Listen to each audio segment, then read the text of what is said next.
Right, we all recording? Yep. Yes, sir. Wonderful. 4, 3, 2, 1. Excellent. Right, Aaron, give us autism. Happily. Hello and welcome to another episode of the Breaking Bold podcast, where two of our hosts today have broken bold, and sadly I am getting there. Today we are joined by Eli, or better known as DEADLIFTS of the DARKGODS, whose hair situation is unknown. It's not looking great. It's not looking great. It's not looking great. It's on the retreat. Tactical falling back. Fuck's sake. Thank you for that wonderful intro, Aaron. Oh, great. Truly a well-oiled machine. Did that even come across at all? We heard it. Are you still recording? Yes. Thank God. Oh, cow.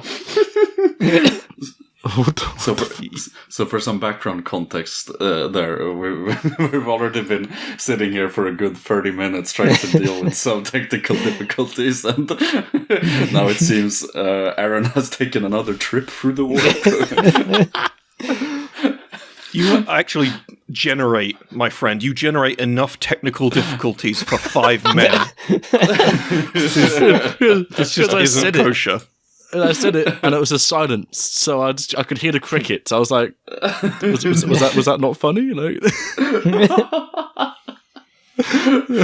Well, I guess we'll see in the recording. Thankfully, that's on client side, right? So. Goodness gracious. Anyways, so moving on with today's episode, we have been wonderfully joined by DEADLIFTS of the DARKGODS, aka Eli. Eli, would you like to tell the Astartes Anonymous audience a little bit about DEADLIFTS for the DARKGODS before we begin? Certainly. Started the channel like 3 years ago maybe. The original idea was a fitness and Warhammer channel where I just merged the working out and the Warhammer lore together. So I would do 10 minutes of Warhammer lore and then 10 minutes of a wacky workout based off of the Warhammer lore. The first video actually went pretty hard in my opinion. It was about Elanius Pius and if I could bench press more than him. And then I did there was some food challenges, 10,000 calorie challenge type goofball stuff in it. But then one day I made a short, because shorts were just becoming a thing, about just the Alpha Legion, I think it was, and it did really good. And then I started making more shorts, and then it kind of took off. And so now I am a lot more Warhammer shorts than I am anything else, which it's not the original intent, but it worked out very well. And I still I post a lot of fitness stuff on the Instagram and stuff, and yeah, I still get to make long form content when I get sponsors every once in a while, because that is the real passion work, right? So yeah, but yeah, it's a lot of Warhammer shorts, and I really like them. I read a lot of books, and I try to take moments from the books and make my own perspectives on certain units and factions and stuff. And yeah, I don't know, it's a blessing that I can do it at all. So I'm really happy about it. Wonderful. And as you'll find today, a lot of this episode is going to be centering around that weird and niche sort of crossover between Warhammer and fitness, which at first glance, someone wouldn't think that exists, but it does. It exists so much so that, once again, 3 out of 4 of the people in this podcast right now are all gym nuts who are obsessed with Warhammer. Yeah, it's just freaky how that keeps happening. But there's a definite community crossover there, and we're going to explore that a little bit today with you, Eli. So let's first get our models of the week out of the way. So, this first model of the week was chosen by Moots. Well, yes. Moots, would you like to run this through with us? No, actually not. All right, fuck you. Next model of the week. Well, this is a wonderful Terminator by the Shattered Legion, and I guess I'm very biased here. I really like the Gorgons. I really like Iron Hands, and yeah, I just think it's a neat little kit bash here, and it looks really lovely. It's kind of weird that we haven't shown off more of Shattered's stuff in the models of the week, because he's really great for tiny little details. And what I mean by that is, if you take a look at the back of the power claw of this Terminator, he's actually added the power generator from the Mark VI power claw bit. And again, it's totally unnecessary, but I think this is the reason why he does Iron Hands, because there's just Horus Heresy Iron Hands, because there's so much room to just add tiny little MacGuffins here and there on the miniatures. And if you have a look at his collection, he has very few models that are simple in terms of like silhouette and design, because he just adds so much stuff to them. Lamps. And moving on to our second model of the week, real quick, we have one picked out by Eli. And if I recall correctly, this is a big black and blue Necron Destroyer. Eli, why have you picked this one? Well, because glory to the dynasties, death to all fleshlings. That's why. I do love Necrons. I'm extremely biased, but also I really like blue, and I really like Necrons, so that works pretty well. The glowing eyeballs are super cool. I like the blade with the the dark blue, light blue, white layer on it, and the metallic look of the thorax. Very cool. There was also like a Sisters of Battle Hospitaller up there somewhere that I really liked too. All your models are cool, people in this Discord. But yeah, glory to the dynasties. Necrons forever. Excellent stuff. So that is by Captain Rybear. Thank you very much, Captain Rybear. Do you guys have anything more to say on the Necron, or do you want to move on? I do quite like the sort of two-tone vibe to it, because it's nice seeing non-fully metallic Necrons. I think the sort of classic schemes they've got are a bit overrated, controversial take, I know. But Silver Necrons has been done a death. Gold Necrons is quite cool, but I love seeing all the sort of, like two-tone style ones, like I said, like red, orange, green, make it funky. No, I completely agree with that. You do it really nice. I really agree with that, and the glittery effect on, I don't know what you call it, it's carapace, I don't know, but it, like the armor, like adds a lot to it. I think it's really cool. It's one of the old gemstone paints, I think, over a contrast or some sort. Looks nice. Nice. Well, wonderful stuff, Captain Rybear. Thanks again, Shattered Legion. Wonderful models of the week. And if you want a model of the week, just come into the Astartes Anonymous Discord and just post your miniatures, the completed miniatures. We check them before we record, and that's how we pick them. We pick from all of them. Right, gentlemen, shall we move on to the main segment of this week? This episode. So, like I mentioned before, we wanted to take some time to explore some of the sort of connection points between the hobby community and the fitness community with this wonderful host of individuals that encapsulate both, by asking Eli some questions and hoping to open some conversation with those questions. So, Eli. Yes. What would you say, or what elements are of Warhammer 40k, or the hobby in general, that for you translate into assets that help you with your fitness? Well, I mean, aside from the fact that it's a universe full of big, sweaty, muscular mutant men. Of course. There's plenty of characters and examples of like grit and determination and discipline and hard work, and I guess you can go to the other side and like the Chaos Space Marines. They're kind of the warped version of that. Like Emperor's Children, you're seeking perfection in your body, even though it's like a damning thing. And you got like the Catachans and just Guard in general for the lads and ladies. They're actually gigantic. Like Space Marines, you got the like masculinity, the brotherhood, the strength and discipline of Space Marines, and then you have the sisters, the femininity and like the faith and the again, the discipline and the sisterhood. And I think it all kind of works well together to kind of reflect aspects of fitness in the gym community, stuff like that. Well, that really wonderful concept of the, and I think this is encompassed by the majority of the Imperial factions or the human factions in 40k, and that is that it's being turned into a bit of a meme nowadays, but that's the indomitable spirit of the human will. For sure. You know, the stars are our birthright, and there's only so much you can go without catching the indomitable human will in the gym, isn't there? Really, because it's not just about the discipline; it's about pushing. There's so many examples of that. Whether or not it's just 40k, you've got Berserk. Yeah. Take any fucking decent anime like Hajime no Ippo, Baki, all these sorts of very hyper masculine things and pushing forward and trying. Joe. I said that with a JoJo fucking half sleeve. Yeah, no, I should have mentioned that first. But yeah, all these wonderful examples of just, like I said, indomitable human spirit, perseverance, just pushing to your utmost limit to make the one thing you truly own, which is your body, the best it can be, or what you want it to be. And that's such an interesting concept, I find, or it's just very empowering. I find it's. I don't know if this is a controversial take, but I find it interesting. Like the whole, generally, if you look at the Warhammer 40k universe, it's not that like indomitable human will is like not something exclusive to the humans. I mean, we have the indomitable Tau will, we have the indomitable Necron will. Everyone, I mean, literally everyone in the universe have that mentality of like, we inherit the stars. I agree.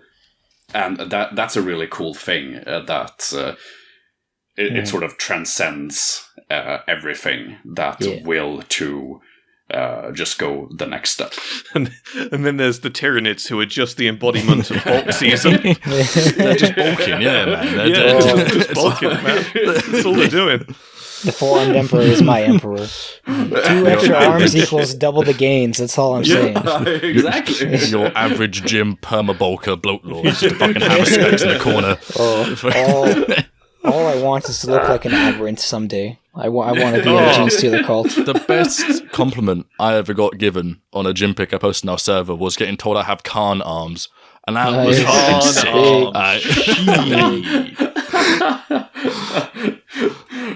Oh, well. Just thinking about the image of an aberrant, and it's like, how are men expected to keep up with these impossible body image standards?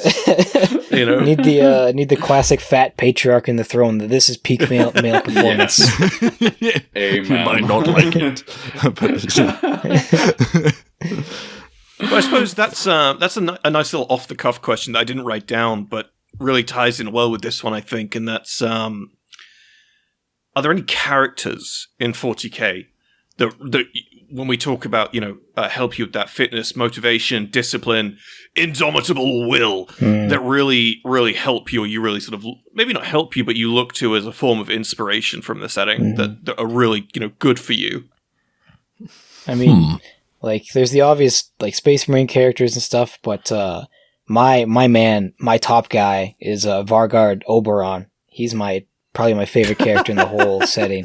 I am Xandrek's top guy. Yeah, so I love those dudes. Oberon's just this. Pardon? Who are these guys? Sorry, just for context. It's Xandrek and Oberon. They're Necrons of the Satek dynasty. Xandrek's the one who thinks he's still a living guy, and that everyone around him is still flesh and blood, and that they're just fighting separatists. And Oberon is his bodyguard. I did a good video on them recently, and I read their book and stuff, and Oberon's just like gigantic, loyal to the end Necron guy who just loves his master more than anything. Like I said, he's loyal, and he can just freaking, in the books, he just pushes it to the limit every time. He never gives up. He is willing to sacrifice himself at any moment to protect his buddy, and just very beautiful characters, beautiful story. The last Happy Necrons, in my opinion, he's just jacked as well. And then again, if you've read Day of Ascension, there's an Abominant character in there, and he's just like me. I'm also scared of social interaction and want to be big, so he's just like me. Aside from that, man, I've been reading only Xenos lore for a long time now. I have not been. I can't even name any Space Marines anymore. Yeah, it's bad. Oh my gosh. I mean, like Fulgrim is an obvious one. Pre-fall Fulgrim. I really, really admired the Emperor's Children before their fall. I think they were the best Legion. Just they have so many good aspects to them. Such a tragic freaking book. I hate you, Lairblade. I hate you. Fulgrim has so many iconic, maybe not loads, but Fulgrim certainly has a handful of really iconic speeches that really fit that bill of motivational character. Yeah. I found the one where he stops. Which book is it? I can't remember. But the one where he stops a bunch of his men from ostensibly just running over a horde of civilians or beating up civilians or whatever it is, and in turn gives them this great big speech about lifting people up. Quite literally, he talks about lifting them up and needing to be better for them. Is another really wonderful example of pre-Horus Heresy Primarchs being that sort of shining example of humanity. It's funny we're on the topic of Indomitable Spirits and Emperor's Children, because post-Heresy Lucius just doesn't quit, man. Right? He always comes back. Right? Yes, he does. Yes, he does. I mean, we can always relate to the post-Heresy Emperor's Children with your never-ending stimulant addictions, right? That when I take pre-workout, he's just like me. I'm just like a noise marine bro. I listen to loud music and take pre-workout. I'm just like him. Well, shit. That opens up a bit for a conversation. I think would be interesting in its own right. But I've always had thought okay, so if I would fall to any Chaos God, what would it be? And my personal choices would be either Tzeentch or Khorne, but knowing damn well how yep. I think most of us are just gonna go to Slaanesh. Yeah, it's because Slaanesh embodies every sin in the world, which is why I think Slaanesh should be the most powerful Chaos God. But whatever. But she's so encompassing of everything. I think the path to damnation in 40k is it's finding Slaanesh is the easiest one to fall to. Well, definitely. Yeah, well, Slaanesh, all of the other Chaos Gods require activity. Slaanesh is the only one that truly encompasses whims and inactivity. You know, the ability of being slothful. And just engaging in your little pleasures here and there. To be a supporter of to really embody Tzeentch, you have to be manipulative and cunning. To embody Khorne, you have to be physically mighty. Well, yeah, you've got to be, or at least wrathful, and wrathful requires effort. And I suppose you could argue to embody Nurgle, you just, skip wiping your ass. I guess that's softful, I suppose. It's just like me, man. Just like me, for real. My God. I just don't wipe my ass. I really don't. I just don't wipe my... Can you imagine? There's literally, somebody somewhere in the Garden of Nurgle who just doesn't give a fuck. He's only there because he doesn't wipe his ass. That's it. No other reason. Just that. We're in the Garden of Nurgle. There's someone in Owlworld who definitely doesn't wipe his ass. It's like that bit from Part of the Caribbean where you better believe in them because you're in it. And it's fucking... But it's with Slaanesh, it's these tiny pleasures, right? Every time you give in to, and we come back to that discipline thing, talking about the gym again, but every time you give in to your little pleasures to go and do something that's going to just make you happy, that's going to quickly give you that hit of dopamine, whether it's feeding a fast food addiction, right? Or fucking eating Big Macs. You know a lot about that. Moots, I'm going to put you in a Big Mac in a minute. Or other little things, and these things will lead into addictions as well. Who do you know? How often do you meet someone in the Western world who hasn't had or currently doesn't have some kind of caffeine addiction, right? Oh yeah, and that is all feeding into Slaanesh. And again, these are. It's really quite interesting because Slaanesh is the complete opposite of discipline, whereas all the other Chaos Gods, to a degree, maybe again. you don't have to wipe your ass. But all of the other Chaos Gods, to a degree, require a degree of discipline and or commitment to really do that. And then there's Slaanesh, who's like, no, I'll take all of you. Yeah. I think that's a really sort of interesting comparison to make when you look at the positives of, funnily enough, the gym and that mental fortitude, and what the opposite is. So even though you say, Moots, that you would probably fall to Slaanesh, I think in actuality we can say that your physicality and your commitment and discipline would actually make you a little bit less likely to fall to Slaanesh than somebody else. It really depends on your. Sorry, you can go ahead. No, fuck him. Right. Go for it. Fuck me. Go on. I think it depends on your. Depends on the perspective of it, because Slaanesh is such an interesting and in-depth Chaos God, especially compared to the other ones. That yeah, your discipline is really important, but also Slaanesh turns your passion into an obsession. Yeah. And so just like in real life, if you dedicate your life to going to the gym, to eating nothing but the perfect diet, to taking all the right supplements, and then you're kind of feeding into this monster, and all of a sudden you're neglecting your friends, you're neglecting your wife, whatever, right? And Slaanesh kind of feeds into that, and how you are obsessed with achieving the perfect physique, the perfect body, and it's your entire life. And while at first you might find good results at it, in the end you're going to be miserable, just and that's kind of what Slaanesh does. She takes your passions and she warps them into obsession and kind of ruins them. And but I think that's go on. No, so just on the topic of Slaanesh again, it's kind of funny because we watched it recently when I was around yours, Tom. But it's like a Hellraiser sort of approach, where it's the only thing once you reach a certain point is the next level of sort of pain or sort of satisfaction you're looking for in your thing. Once you get so used to it, you just strive to find higher levels of that. Well, it's really interesting, because I'm going to assume, I know this isn't true, but I'm going to assume that nobody in this call and nobody in the audience has seen Hellraiser. I know that's not the case, but I'm going to assume it is for a minute. Leviathan, the god of the Cenobites, if we can call Leviathan that, is basically Slaanesh. Slaanesh. And it is this notion that when you reach your limit, you need to find more. And it's exactly what you were saying, Eli, and how it's so true that, God, isn't that weird?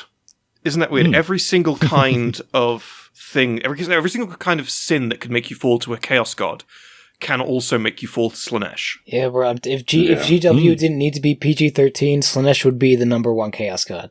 That's what I think. For reasons that are real fucking weird. GW is very strange with when they do decide to be PG-13 and not, though. Really, they really pick their moments. Slaanesh used to be cooler. The old demon art, you can kind of see it a lot more with the freaky demonettes and stuff. But they've the Chaos Gods are a lot more cartoony nowadays, which is too bad. All I'm saying is, where is my Slaanesh demon with a hectacock? That's what? Oh my god. Hectacock. I'd put a diagram on the screen behind us, or a visual, but I feel like it would just be pixelated sensors. Oh, yeah. That's Moots' OC. Just do a stickman doodle. I will have you know that Moots has done some spicy artwork in the past. I'm just saying, I wouldn't put it by him. I went to his Moots actually has his own Discord, and in his Discord there is a particular section, and if you scroll high enough up in that section, you can find a little piece of art that Moots has drawn, which is a space marine. If that space marine were a penis. Oh yeah, it's hilarious. I can't put it on the screen. That came up recently because that guy started making the helmet head models, whatever they were, of the space marines that were just big penises. It's fucking hilarious. Dicey June, it's like the helmet heads. But don't put any particular kind of artwork by Moots not to, because I don't know who I was talking to it about, but I was talking to someone about this literally maybe a week ago, but. I don't know if you believe in the multiverse theory or timelines, this and that, but I am 100% convinced the timeline we are on right now is parallel, perfectly perpendicular. We are right next to the timeline where Moots doesn't help with the podcast and instead goes full time into doing commission pornography. We are right next to that timeline. I am positive we're right next to it. And I worry sometimes that we could cross over into it at any point because Moots, there's a lot of money in that. I'm not going to lie, there's a lot of money in that timeline. If you check in podcast references, so in Magic the Gathering, oh no, there's this thing called what are they called? You can just draw your own tokens, right? I had to draw a two-headed Hellkite. Great. I don't know what I'm doing if Bro puts that down in the Magic game on my table. Bruh, I'm gonna have to censor this out to put it on the screen. Thanks, Moots. What did you do when I was in Sweden with you? It was something akin to this. When the tokens came up. What didn't I do, man? I don't know. This is my job. Whenever someone asks, like, "Hey, can you draw a token?" This is what I'm. Oh wait, shit! I found it. I found the one that I. Do I have to censor something else out now? Oh no! Of course. I'm just fuck's sake. Health and fitness episode, ladies and gentlemen. Health and fitness. Here's a fucking double-headed, double-dicked. It looks like a Charizard. It looks like a Charizard. That's what I thought it was at first. Yes, when you copied my Shurikai. Yeah. What is this fucking ding dong Optimus fucking Prime? Pretty much. More Optimus Prime, more like Optimus Dick. Hell yeah. Right, fuck you. I'm steering us back on topic, Moots. Fuck off. Wait. Please do. Aaron, do you need to show us something? Do you need to? Not particularly. All right. Right, Eli. New question. Bringing it back before I have to kill someone whose name rhymes with boots. Right. Knowing what tabletop gamers are like, what role do you think fitness should be playing in the tabletop community? Well, I actually made something on this a while ago. I think just in general, as a community, we're connected with each other. So naturally, I think we should help each other and encourage each other and, educate each other on health and fitness in general.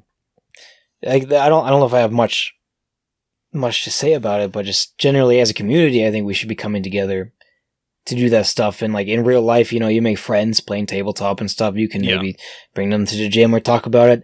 I made a video like a long time ago, just like kind of calling the community to like get healthy and get fit. Got a lot of good feedback on YouTube. Everyone was really nice. When I posted it on Reddit, though, they wanted to actually kill me. But, I'd love to know why. Why. Someone called me a hype beast on like, bro, my wardrobe is like $10. Like what?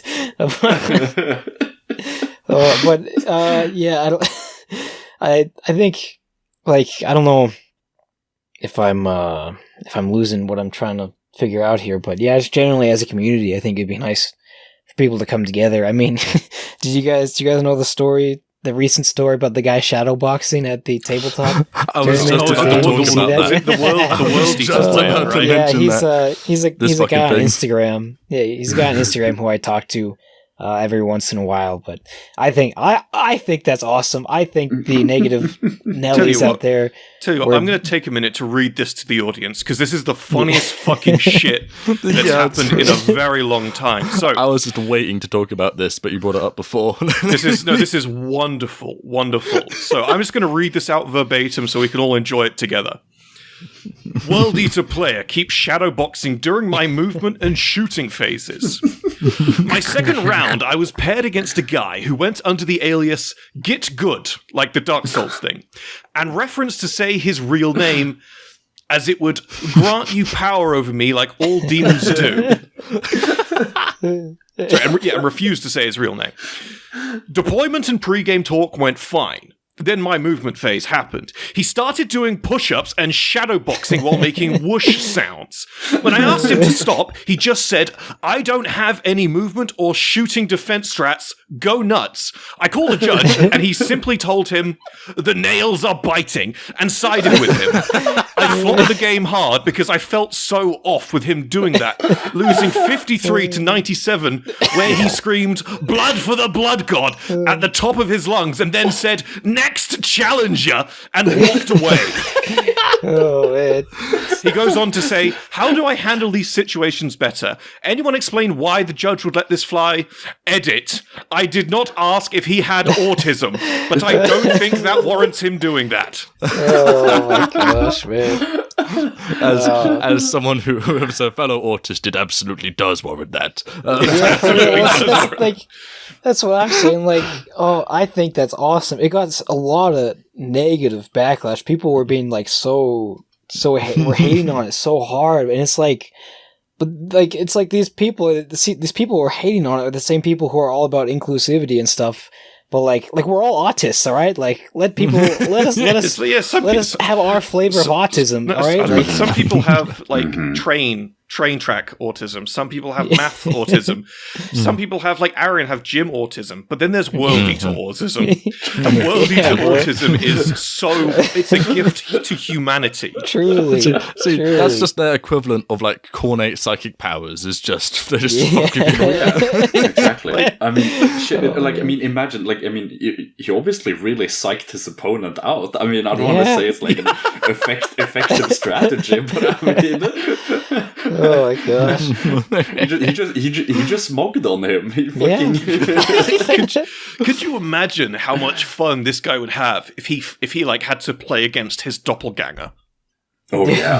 Could you imagine these guys just like they'd never touch each other. They wouldn't break out into a fight or anything, but they'd just be there like shadowboxing each other from across the table, just staring each other down. They don't even play the game. They don't even play. They just determine who wins out of like brain waves they're sending to each other, right? Whoever does the most push-ups, obviously. Like the fucking handshake from Fullmetal Alchemist with Armstrong and the other guy. Yeah, literally.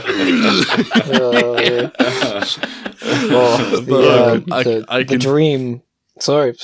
Go ahead. No, go. The dream is to bring a convoluted deadlift setup to a tabletop tournament and deadlift PR during their turn and be like screaming and stuff.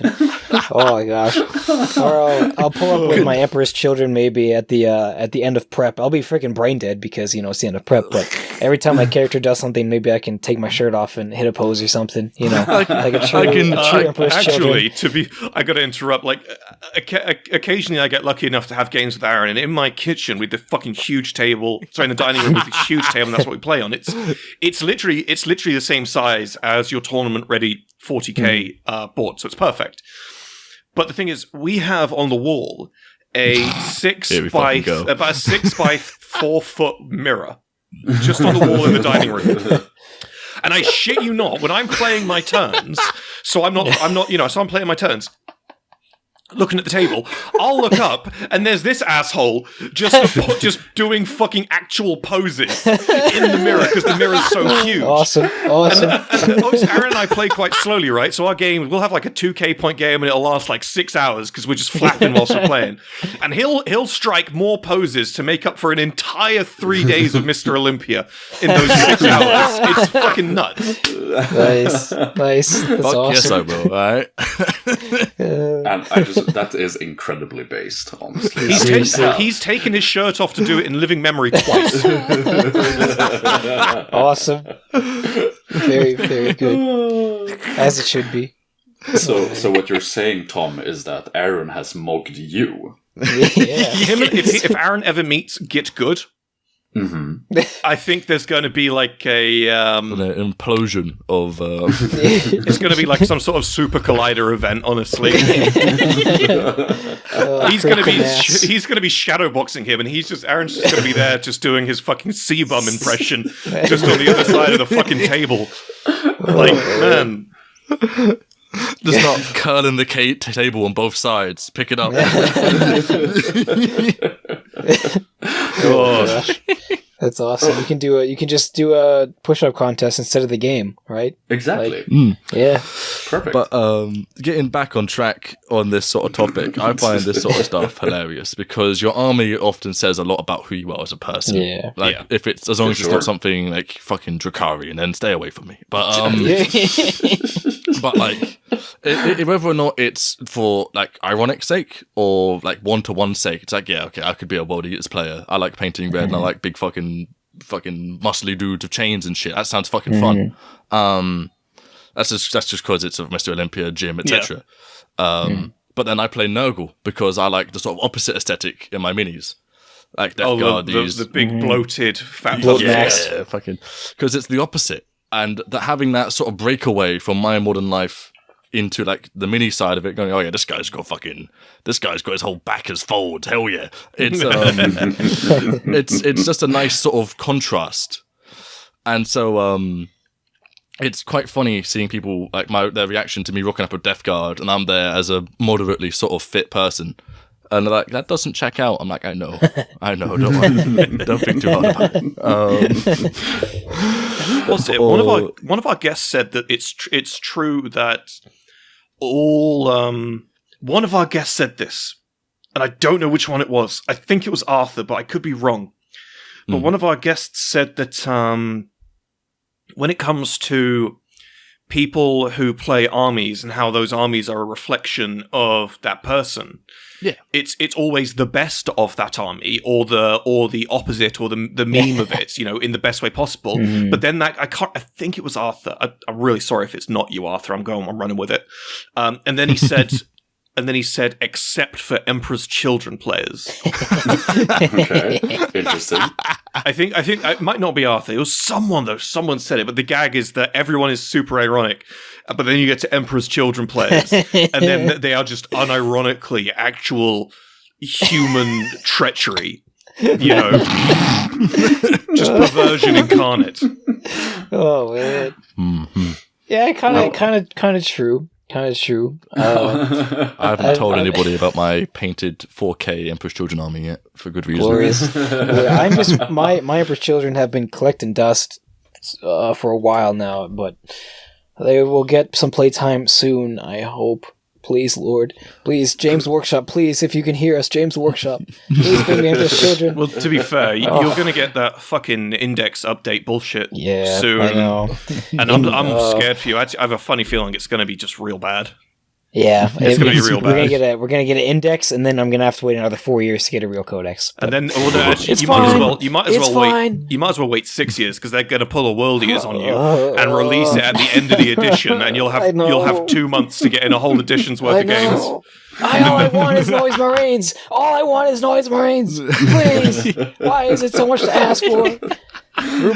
We got Typhus Armon, Karn, freaking Rubik Marines, Corn Berserkers, and Plague Marines, but we don't have Lucius and Noise. As a freaking 14-year-old kid watching Armin, Karn, and Typhus all get new models, being real excited for my little Lucius model to get a new update, and then it just never happened. It just never happened. You got your fine cast fella. Yeah. He's also the only thing you have, Emperor's Children-wise. Oh, I have hilarious. In every gosh. single rules like errata you have, it's like, as long as Lucius is your warlord, you get XYZ. You don't get anything else. Yep. Oh my gosh. And they do so good in Slanesh with everything else. Freaking Sigvald and the lads in Age of Sigmar are so awesome. Yeah. Fulgrim's got an amazing Horus Heresy model, and there's 40k, and I got my Noise Marine upgrade sprue. Thanks, GW. Oh my gosh, I could freaking rant and tirade about that all day. No, and you'd be justified as well because the Emperor's Children lot have been getting shafted constantly. But to be fair, Actually, your time in the sun is coming, and it's I only hope that. And this is what I'm a bit confused about, and maybe we can do a little bit of speculation here. But obviously, Fulgrim has had a Demon Fulgrim 30k model release. I have a painful feeling in the bottom of my colon that they're just going to release rules for that model in 40k, and he's not going to get a plastic release. Please, no. Don't say that. Don't put that in the universe, bro. I just feel it, you know? That model's pretty good, though, to be fair. It is amazing. Cool. I just don't know if I want to spend $300 on it and then have it be resin. It's good resin. Recent Forge World stuff has been pretty nice resin-wise, in all honesty. That's good. That's good news, at least. And to be fair, I don't think, going into the speculations, I don't think personally they would do that. I mean, obviously we maybe can't trust 100% what GW says every time, but I do think they said that he would get his own 40k model, because I mean, I think the idea is that even if he's a demon, you know, he will change over time, and he'll probably look different and be up to date, so to say. That 30k model is so cool. It's so cool, yeah. I tell you what, I'm just excited to see Demon Corvus at some point. That is if GW has the balls to actually do that. That's the thing. They've got to, just surely. They locked up Clone Fulgrim and destroyed my dreams forever. So we'll see, I guess. But they locked up Clone Fulgrim in freaking Trajan's Museum. Sorry, they could have had such a good storyline. Sorry, I don't want to backtrack real quick, but something I wanted to mention about Fulgrim. If they do give Fulgrim a new model for 40k in plastic, there is something I am beseeching GW to put in there. So you know, Fulgrim has several arms he uses to tickle children. And in each of those arms, he can wield a sword, right? Yeah. So before Gilliman got put in fucking nap time, he fought Fulgrim with a sword known as the Gladius in Candor. And when Fulgrim basically put him into the fucking permasleep, easy. Fulgrim W. The Gladius in Candor was actually left with Fulgrim. This colossal, mastercrafted Ultramarian sword. And I really fucking hope that if he does get a plastic model, in one of his hands is the Gladius in Candor. Because obviously he'll have the layer blade in one, a bunch of other generic blades in the other, but really hoping he has the Gladius in Candor in one of his other hands. That'd would just be cool. Such a tiny detail that I'd just be so fucking happy with, you know? I'd love that. Imagine if it also got corrupted. Yeah. So has a fucking has a barely visible ultramarine bit on the hilt, and that's it. Yeah. Fulgrim is the actual goat. Fulgrim haters seethe and cope. I can imagine the Ultramar logo being turned into like an eye going full circle and stuff like that, or turned into part of the Slaneshi logo, stuff like that. It's very clearly a Slaneshi blade, but it's still in the shape of a Gladius. Yeah. And if it's not corrupted for whatever reason, I know you're going to steal it and put it on one of your fucking captains that you keep making fucking rules for. Oh man, I am worried. The one thing that I worry about, because I know it's happened. It's we're 3 for 3 now. Fulgrim is a traitor Primarch, which means when he comes back, he immediately gets defeated by whatever loyalist Primarch they're selling at the time. So he's gonna get his freaking butt kicked by like freaking Gilliman or something. Oh, he won this time because he's Gilliman, and we want to sell some Ultramarines models. I hate you, GW. I hate you. Poor freaking Magnus. Here's a thought. Oh my gosh. Here's a thought then. What if instead of... Okay, so, I mean, this is just my dream scenario, right? So fucking... Everyone thinks, oh shit, they're gonna return Corvus Corax, fucking Leman Russ or fucking Vulcan, I don't know. But wait, hey, what if they release the 40k Fulgrim model, and adjacent to that, they release fucking... Legion of the Damned Ferrus Manus. Whoa, Jesus Christ. Man. I wish. I wish. I think they're saving the double release for personally, I Corvus. fucking hope they don't do that. I hope Ferrus stays fucking gone, personally. Yeah, for sure. I think that would be like So weird. However, I will put my hands up and say it's high time we got some new Legion of the Damned models as Imperial allies. Real. That would be cool. spicy as fuck. I mean, we all heard the rumors that apparently Grey Knights are getting shifted to Imperial agents as opposed to a full army in the next edition or two. And if that's going to happen, well, we might as well reintroduce Legion of the Damned to go with them. That'd be fucking sick. That'd be cool. I don't know why they took them out at all, because they're really cool. Yeah. God, I can imagine a full agents kill team where it's a bunch of inquisitorial guys that maybe the kill team has the 40k models and there's Legion of the Damned and Grey Knights making up 2/3 of it. Yeah. That'd be fucking cool. Shit. Yeah. Well, yeah. Right, Grey Knights were part of Imperial agents for a little bit back in 7th edition, I think. Yeah. I don't know, but... Oh yeah, they got upgraded, now they're getting downgraded again. Poor bastards. Shit fucking happens, I guess. Or a mix of just Grey Knights, Legion of the Damned, and Deathwatch would be cool. Yeah. No, the Deathwatch guys will fucking kill you for that. I mean, the Grey Knight guys will kill you anyway. The Deathwatch has a big fan base still going, so I don't expect they'll get benched anytime soon. Oh no, I didn't mean like that. I just meant on a board, with them. Yeah. I was just putting it together in my head. Right. New question for you, Eli.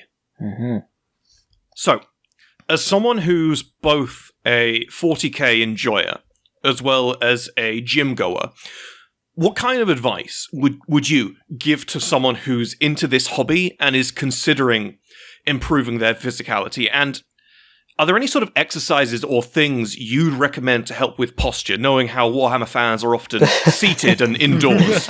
You know what I mean? Sheesh. Nice. Biggest piece of advice ever that I wish I knew from the very beginning is please stick to the basics. Ignore freaking Jeff Nippard, crazy science-based blah blah blah, cable twisties, blah blah blah. Ignore all of that. All of that is garbage. All of that is junk. Don't listen to it. All right. Do basic. Do push-pull legs. It's not super hard to learn. Focus on your deadlift, your bench, and your squat. And eat well. Eat meat with every meal. Eat rice or potatoes or oats. Have good carbohydrates. Eat your fruits and your veggies. And don't waste your initial years of exercising trying to become shredded, absolutely diced, because it's not worth it. I did that when I was 14. I got insanely skinny, and I kept trying to get more and more skinny because I wanted to have abs, but I didn't have any muscles, so I didn't get anywhere, obviously.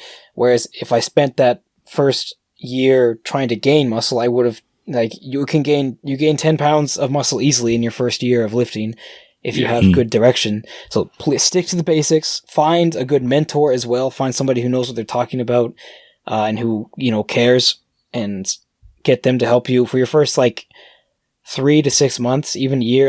You don't have to do much. Just follow the same plan. Eat more and more food and protein. But then, if you're financially able to, I think it's well worth hiring a coach who can help you with a meal plan and a workout program. And I guess one of the biggest things for people is that what you do in the gym matters so little compared to what you do outside of the gym, and how the food that you eat is your main driver of progress. And in the gym, as long as you're working hard and you're trying to push more weight every workout, you're going to grow as long as you're eating the right food outside of the gym. And I think that's kind of what we've lost a lot. And they even in school, I'm in college, they don't even talk about nutrition. There's one little class about it, and then the rest of it's just exercise. But in reality, you can do just about anything you want in the gym, and as long as you're progressively overloading and working hard, you're gonna make progress. It's the whole idea of all these wacky exercises and stuff is really just a way for people to sell programs. Yeah, of course. And I didn't always think like this. I used to think that, I have to do different exercises every 2 weeks or my body's going to adapt and blah, blah, blah. But that's not true. The most progress I've ever seen in my entire life was after I hired a coach, and I just started I do the same workouts every week. they change during prep so that I don't get injured and stuff. But when I was gaining mass, I did the same exercises, the same workouts week in and week out, and I just tried to increase my weight. I had it in drop sets and like partials and just ways to progress, and because your nervous system needs to get acclimatized to the exercises, and so the more you do something, the more your body's going to understand how to do it. So the further and further you can push onto it.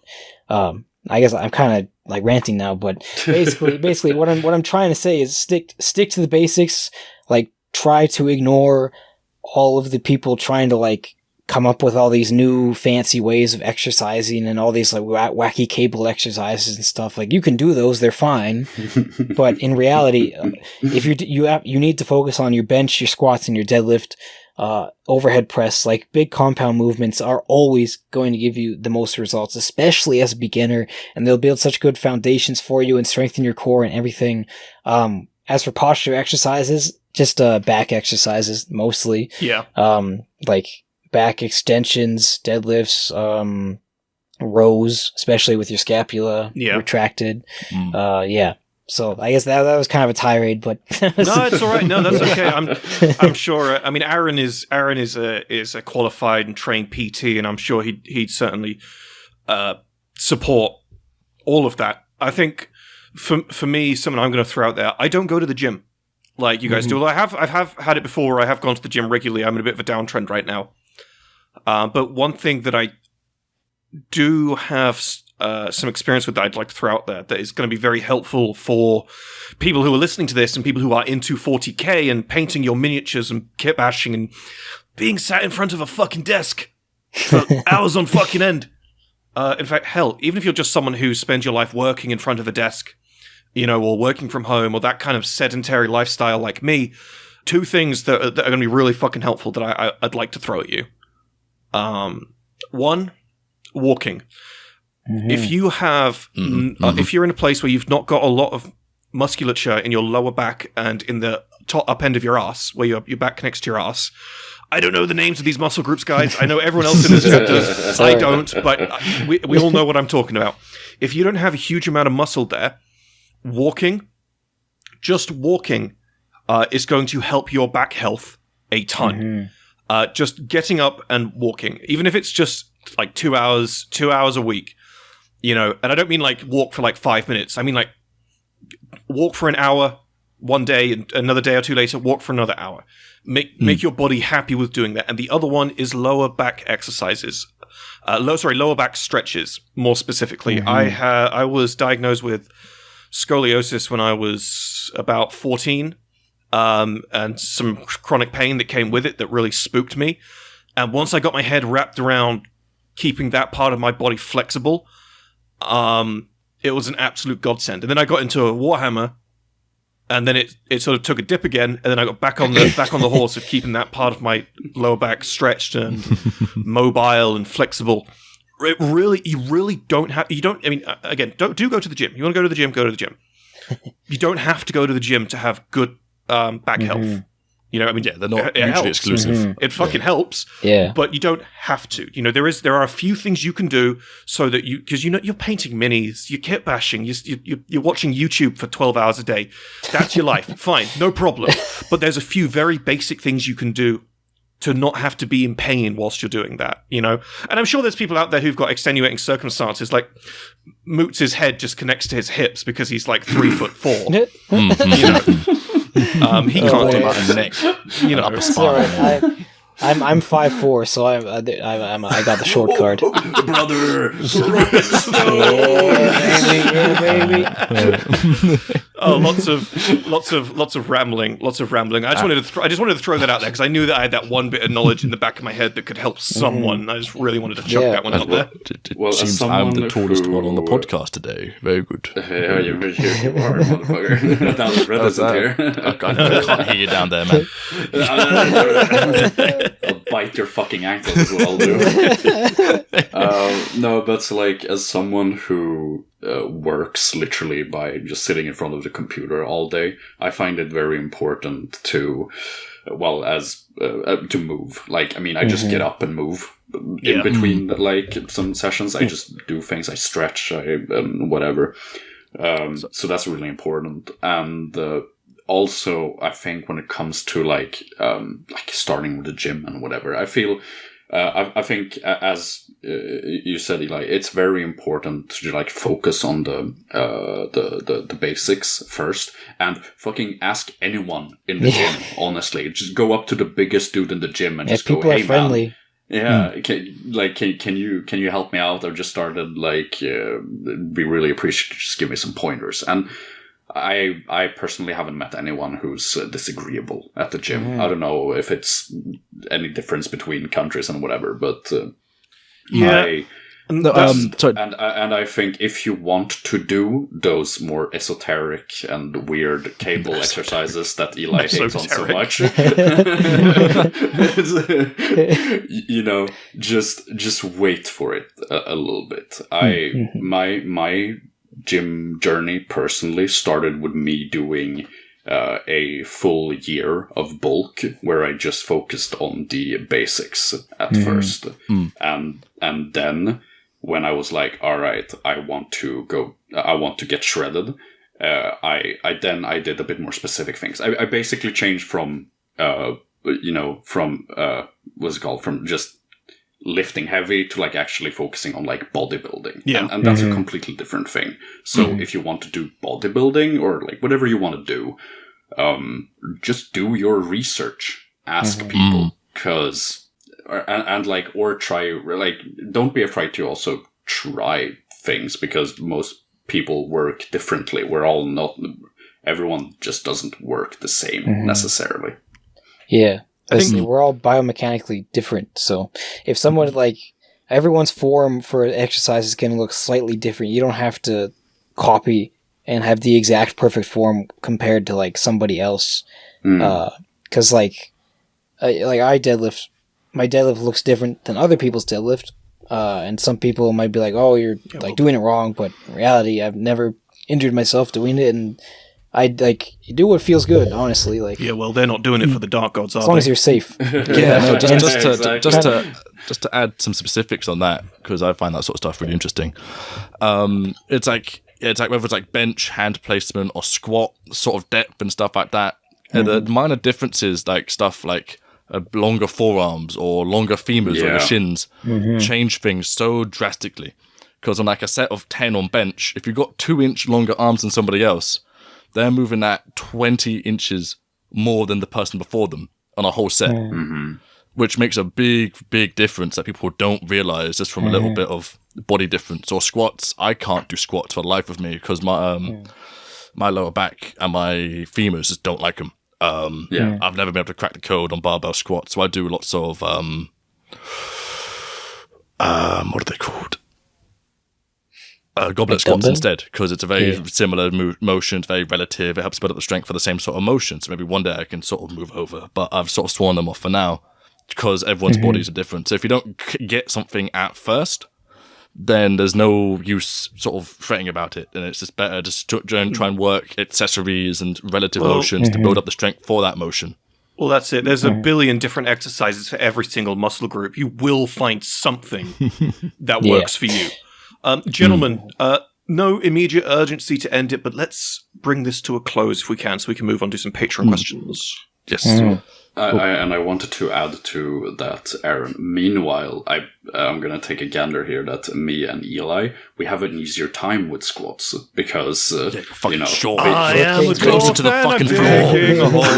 Diggy. Squatting in the mines of Moria, baby. You guys can just breathe the gym air, and the protein that's sweating out of people will inflate you to 2 times your normal size, man. Tall cope. Short person and tall person bodybuilding should be 2 different sports because they look years apart, but at the same time of training.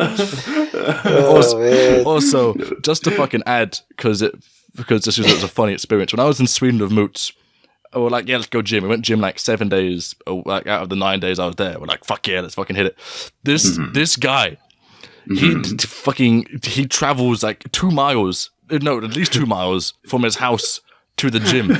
Like it's Lord of the Rings. So like part like 1 and 2, man, just going to and from. Guaranteed. He doesn't need to do cardio at the gym. He just does it on the way. Literally, freezing fucking hellhole that is Sweden. Lovely place. Lovely. But I ate shit more times than I'll admit when I was walking around Sweden. Literally, we'd go out from his house, we'd go up this giant hill, back down this other hill, across a road, pass by the holy temple that is Max, and go on through. And this shit, he's like, it's like 15 minutes. It's like 30 to 40 minute fucking walk. No. Yeah, it is. Awesome. You're just used to it. He lies. It's only like 20 minutes. It's his long legs are just tired from all the walking. So, this guy is conditioned for just walking and then gym and coming back. The post-leg day walk was very funny because it was trying to avoid slipping on ice everywhere and then doing a 30-minute fucking walk. Yeah, you know what I'm going to do? I'm going to walk all the way to England. I'm going to shove my 5'4" foot up your ass. And Right, and with that, we are going to bring this episode to a close. Thank you very much for watching this goofy gym and exercise-related episode of the Astartes Anonymous podcast. Thank you so much, Eli, for joining us. All of Eli's socials will be linked down below, including his YouTube. And do you want us to put your Instagram in there as well for some of that fitness stuff? Yeah, we'll put that in I there. have more fun on my Instagram. I do a little schizo posting here and there. Excellent. Schizo posting down below. And just to throw out there as well, in the Astartes Anonymous Discord, we do have a food and health channel where Aaron is very active. Again, Aaron is a PT. Moots is a dwarf who's got a lot of muscles. And, you want to come in, you want to just talk a little bit about your experiences with gym, Warhammer, or being a person who's into both. Come on in, start a conversation. There will be people to talk to. And yeah. Right, gentlemen. And now I'm going to kill Aaron. So get over here. I'm going to use you. I'm going to bench press you, motherfucker. Get over here. You're just jealous of my height. You can't bench press shit. Fucking stone. Thank you for making it to the end of this wonderful episode with Deadlifts for the Dark Gods. If you're enjoying our content and want to help out, or just want to see your head on the wall behind me, please consider taking a brief look at our Patreon, link down below. And if you want to talk to myself or the team, or would like the chance to be one of our models of the week, then hustle on over into our Discord. Thank you all so much for watching. See you next time.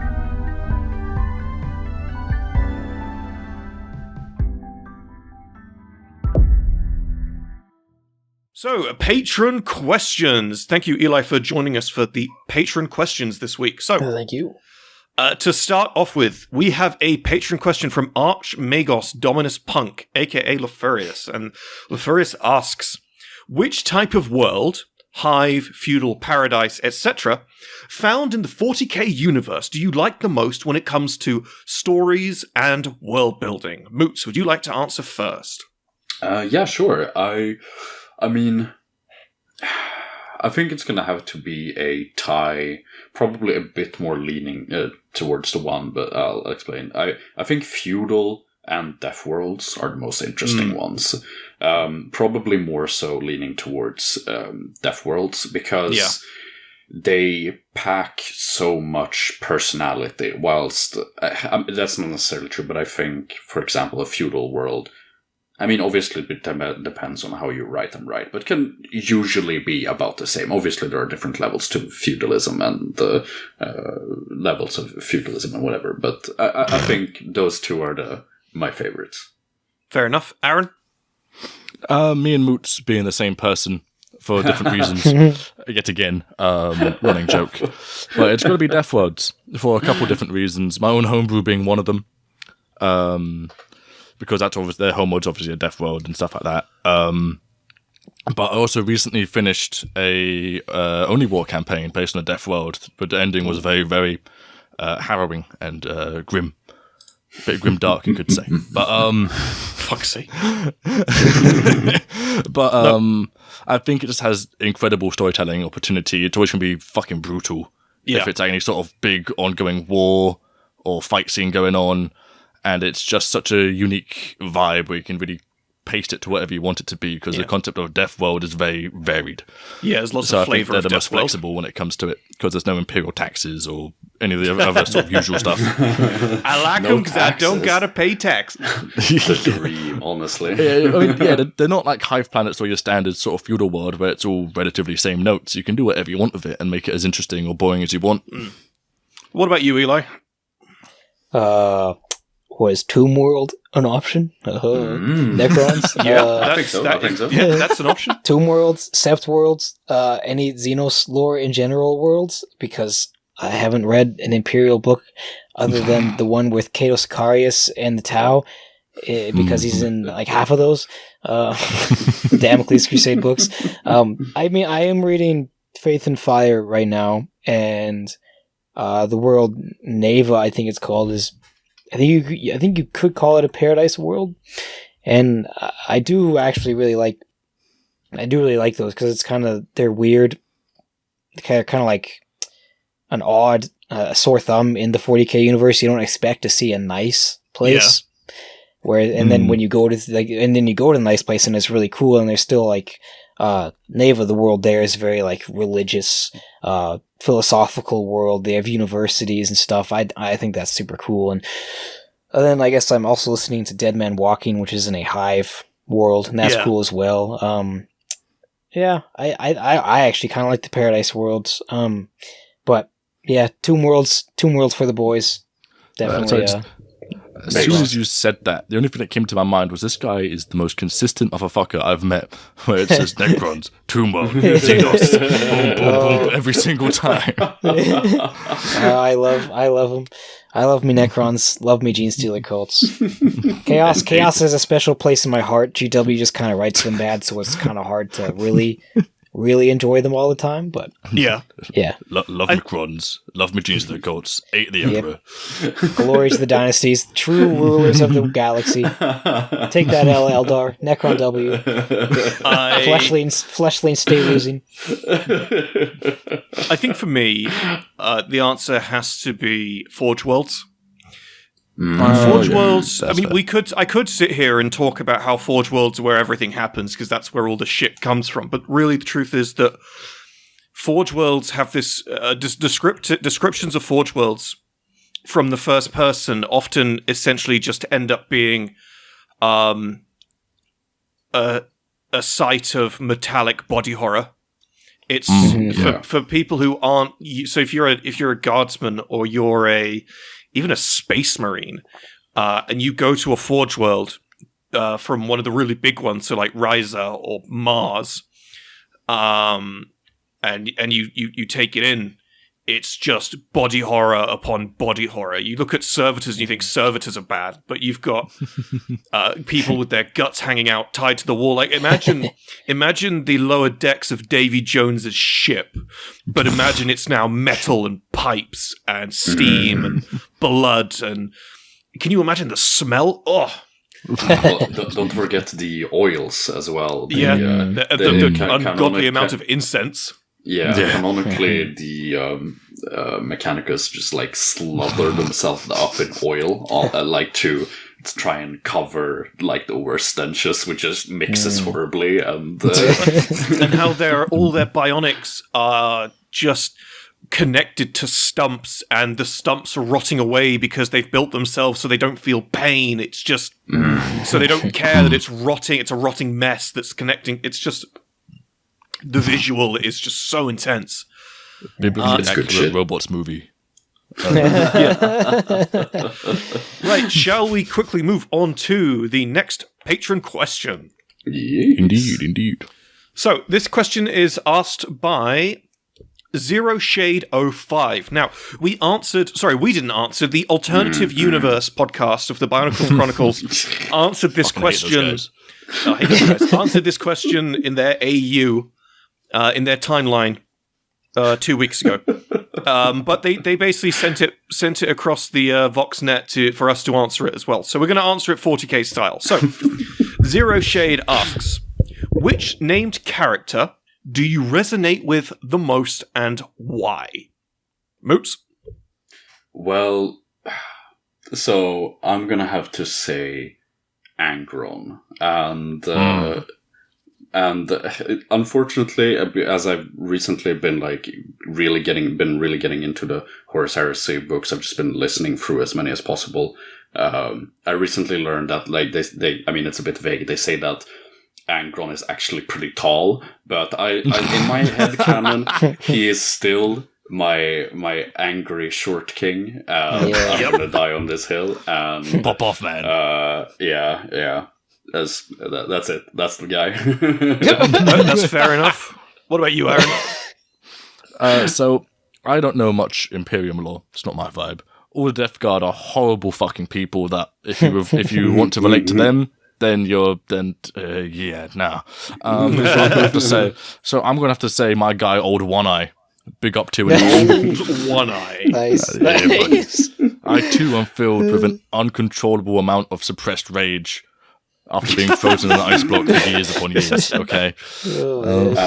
Another, I think, thing that lines up between you and the Old One Eye is that how much you fucking eat as well. Jesus Christ! Jesus Christ! Isn't that true? I had to keep this boy fed at all times. You have no. Actually, you probably do have some idea. When he was round last, I went to. He ate. So I gave him 20 Jaffa cakes. And I handed it to him. I looked down to quickly check something on my phone, looked back up, and 10 of them had all been eaten.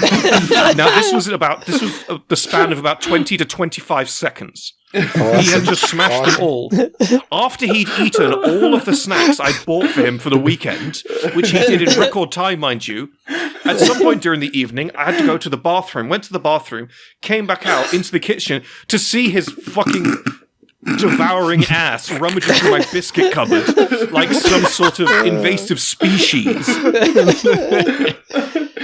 woke up in the morning on the Sunday, and the first thing he says to me is, "Hey man, can you put that pizza in the oven?"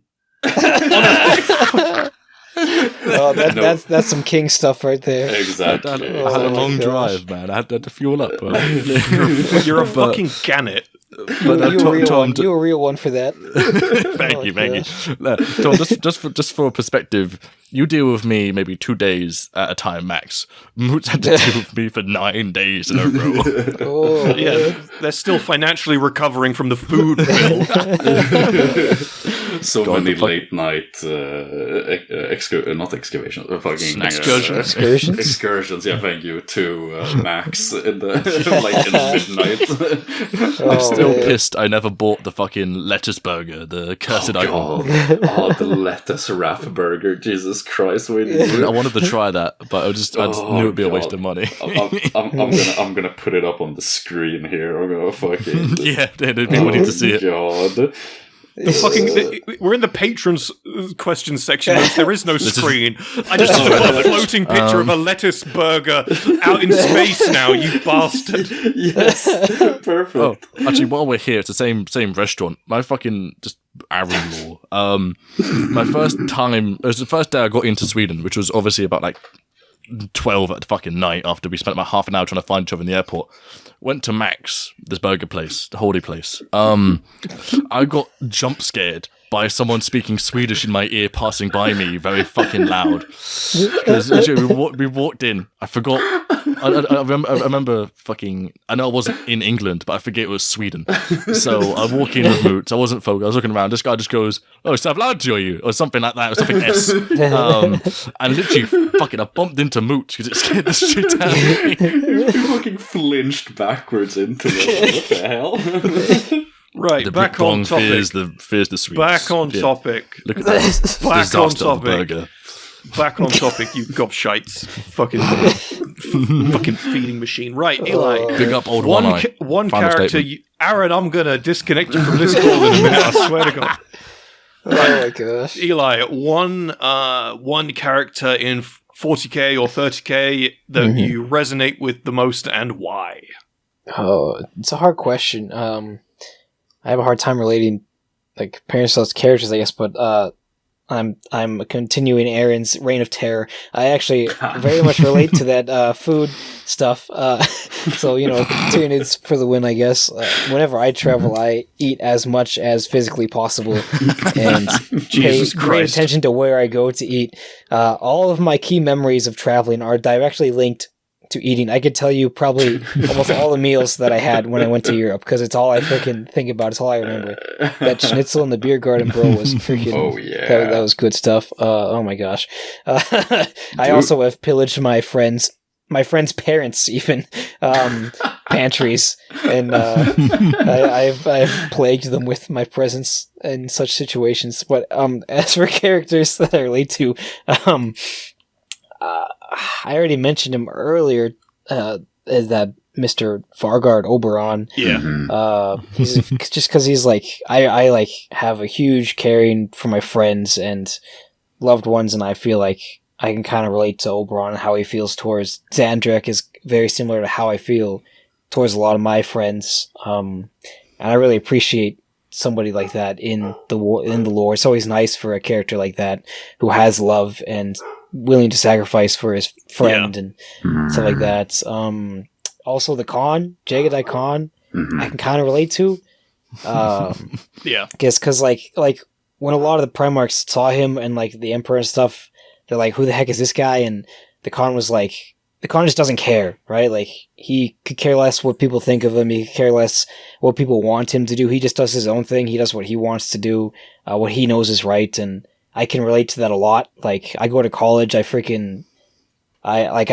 this weird esoteric guy at the college who skips most of his classes, and like I still get good grades because it's just literal monkey business. But like people, like you tell people like, oh, I don't have time to go to class, or it's like, oh, I'm not gonna study for that. I have better things to do, and they're like, that's crazy, bro. I just can't understand that. And it's like, well, just like get the mind. Like the Khan has the mindset. The Khan has the mindset, and I like that. It's hard to explain, but. No, that's fair. Yeah, no, that's fair. I see what you mean. It's kind of ironic you relate to Jagatai in that sense, because he's also the person who handed Fulgrim the biggest L known to mankind. Being I know. The strange things to your Marines comment. Fucking biblical level L right there. Oh my gosh. Yeah, him and Fulgrim are my favorite Primarchs. For sure. I think for me, I'm torn between a few, but I gotta be honest, not 30k, just 40k. Rabute Gilliman. Because in the last year, I've learnt what it means to wrangle inept individuals out of necessity, like your life depends on it. Saw that one coming. It has been... I mean, to be fair, actually, we're kind of on that same train of thought, except minus the slander. I think... learning in the last year or so, learning to run something, learning to try and feel like the backbone of something has really taught me more about myself than anything I've ever done. And when I think about what things in my life that define me as an individual, there's very little that defines me as much as that does. And there is a point where you kind of have to look at in 40k, where you try to see who you are or where you relate. And you kind of, in my position, you kind of have to find a character who is bearing a lot on their shoulders and is doing their best. And I really do feel like Gilliman in that regard. I mean, there's a billion other characters who have that, right? But I'll be honest, Gilliman has one moment where he tries to be funny and fails, and that just pushes it over the line for me because I do that all the fucking time. So yeah, no, for me, it's got to be Rabute Gilliman. I know Red's not here right now. Red would Zero Shade. Red would name either a Necron, nice. Probably Oricon, Trazyn. Perturabo guy, I feel. No, he's not a Perturabo guy. The twice dead king fella, I've forgotten his name. Altix. Or he'd name Talos Valkorin, perhaps. Good chance he'd name Talos. Maybe Sevatar, because Sevatar has no problem standing up to people and also has giga autism. He's just like me. He's just like me, for real, for real. But I'm sure Red will send me a message after he watches this and tell me just how wrong I am and how stupid I am. And when he does, I will ping you in the Discord to tell you what he actually would say, if that is satisfactory. So, once again, thank you all for tuning into this podcast today on the whatever the day is. And thank you again, Eli, for joining us. We are now 3/4 of the way through the Law Crimes crew. Colin, we're coming for you, I guess. Oh, thank you guys for having me. Well, of course, man. For Colin's episode, for all you viewers out there, please mention Invincible in Fortnite in the comments section. Oh, that's wonderful. Right, we will see you all next time. Goodbye. Bye-bye. Bye-bye. Toodaloo.